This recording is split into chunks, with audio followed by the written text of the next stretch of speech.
हर हर महादेव। आप सभी का स्वागत है एडी शिव दर्शन ब्लॉग में। दोस्तों आप देख रहे हैं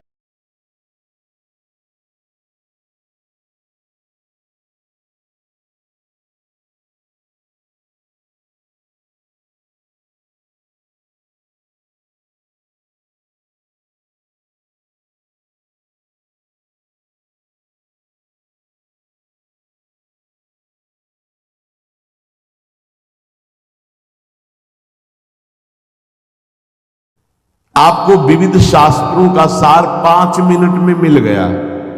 जो जीवन भर प्रयोग किया गया शास्त्र स्वाध्याय करके संतों की कृपा से, वो 5 मिनट में मिल गया। अगर इसे स्वीकार कर लें तो बहुत जल्दी आप महात्मा बन जाएंगे, चाहे गृहस्थ में हो या विरक्त में। महात्मा का संबोधन स्थिति से है, बाहरी किसी पद पदवी से नहीं। स्थिति होती है, उसे महात्मा कहते हैं। महात्मा शब्द भगवान के आगे भी लगता है, महात्मा श्री कृष्ण, ऐसा कई बार महाभारत में संबोधन हुआ।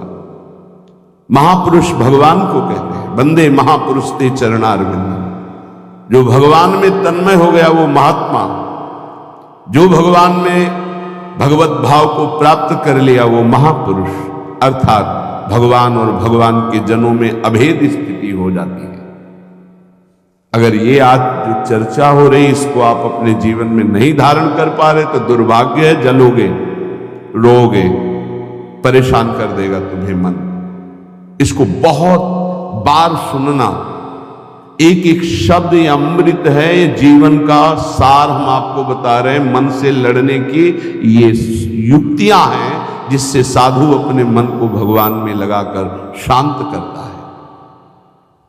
जब हमारा मन भगवन्मय होने लगता है तो उसमें भाव का प्रादुर्भाव हो जाता है।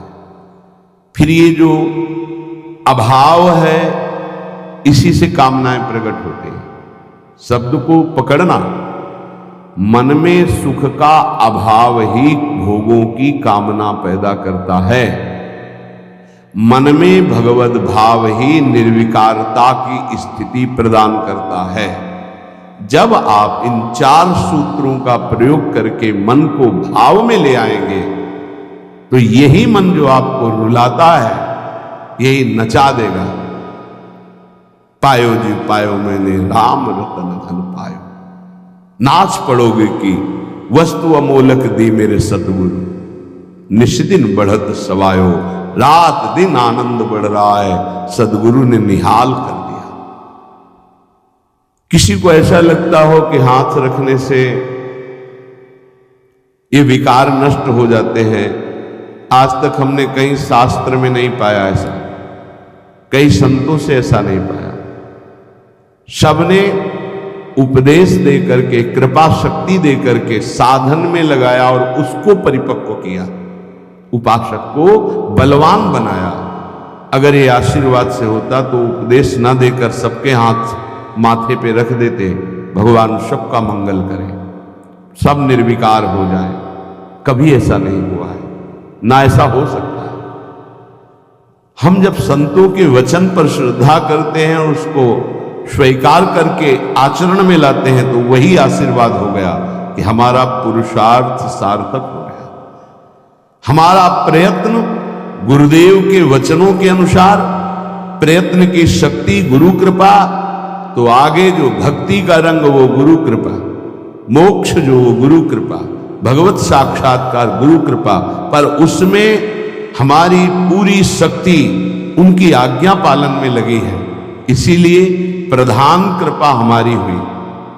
हम प्रधान कृपा अपने ऊपर नहीं करते और तो सहायक कृपा सब है। भगवान की कृपा, मानव देह मिला, सत्संग मिल रहा है। गुरु की कृपा, स्वीकार किया, मंत्र दिया, नाम दिया, उपदेश कर रहे हैं।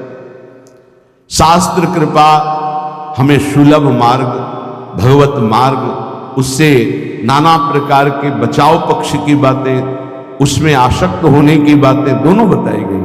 परमार्थ में कैसे आसक्त हुआ जाता है, परमार्थ में कैसे बचा जाता है, शास्त्र कृपा भी है। अपनी कृपा हम नहीं कर पा रहे। अपनी कृपा, अब हमको इस संसार समुद्र से मुक्त होना है। डूबना नहीं, इसमें पार जाना है।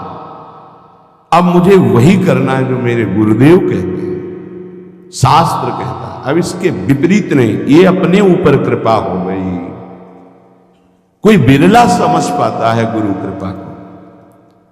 हमारी सदैव दृष्टि पार्थिव रही है, व्यवहारिक रही है, लौकिकी दृष्टि रही है। इसीलिए हम गुरु की बात में भी लौकिकी, व्यवहार की, स्वार्थपना देखते हैं। नहीं नहीं, ये केवल आपके लिए है। आपको दुलार करना या डांटना, आपको अपना मानना, अधिक प्यार दिखाना, आपके मन को चुराकर प्रभु में लगाना है। उस मन को ऐसे आसक्त किया जाता है, भय दिखाकर, प्रलोभन दिखाकर, दुलार करके, कि आपका मन श्री जी के चरणों में ऐसे समर्पित हो जाए कि आप निहाल हो जाएं, आप सुखी हो जाएं। अंदर की बात यही होती है।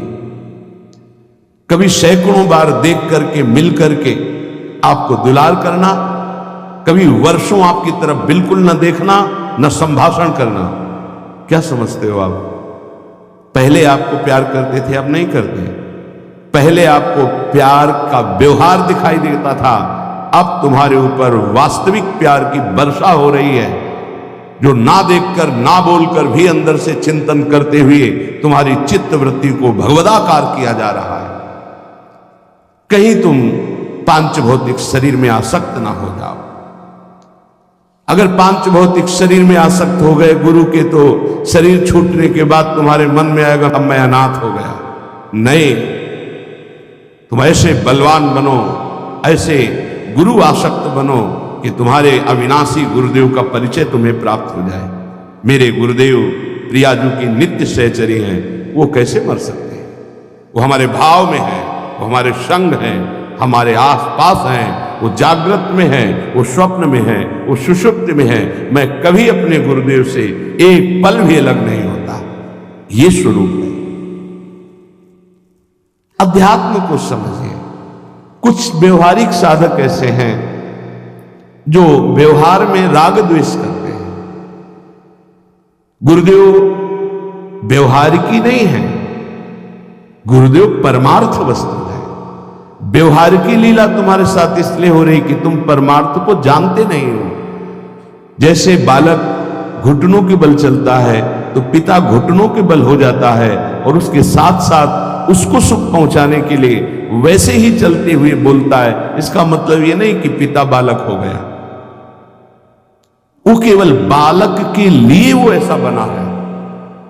वो केवल उसको सुख देने के लिए, मेरा पुत्र है, इस संबंध के लिए। ऐसे ही आपसे विनोद करना, आपको दुलार करना, आपकी चित्त का आकर्षण करना प्रियाजू को भेंट देने के लिए है। तुम्हारा तन, तुम्हारा मन, तुम्हारा जीवन मेरी लाडली का बन जाए इसलिए है, मेरा बन जाए इसलिए नहीं। मेरा तो मेरा भी तन मेरे को प्रिय नहीं, तुम्हारा तन कैसे प्रिय हो सकता है? मेरा तो मेरा मन प्रिय नहीं, तुम्हारा मन कैसे दुलार करने के योग्य हो सकता है? इस रहस्य को समझोगे तो परमार्थ के दिव्य पथिक बन जाओगे। मन, तन, प्राण और मैं स्वयं प्रियालाल का हूं। अब हमको इसकी कोई परवाह नहीं कि मेरा मन क्या कहता है, मेरा तन क्या करता है, मेरे प्राण रहे कि ना रहे, मेरी गति बने कि ना बने। अब इस पर ऐसे उपासक के हृदय में ज्यादा समय नहीं लगता और भाव का प्रकाश कर देते हैं आचार्य, इष्ट देव, गुरुदेव। तब वो हृदय के नेत्र जब खुलते हैं तो इन नेत्रों में प्रकाश हो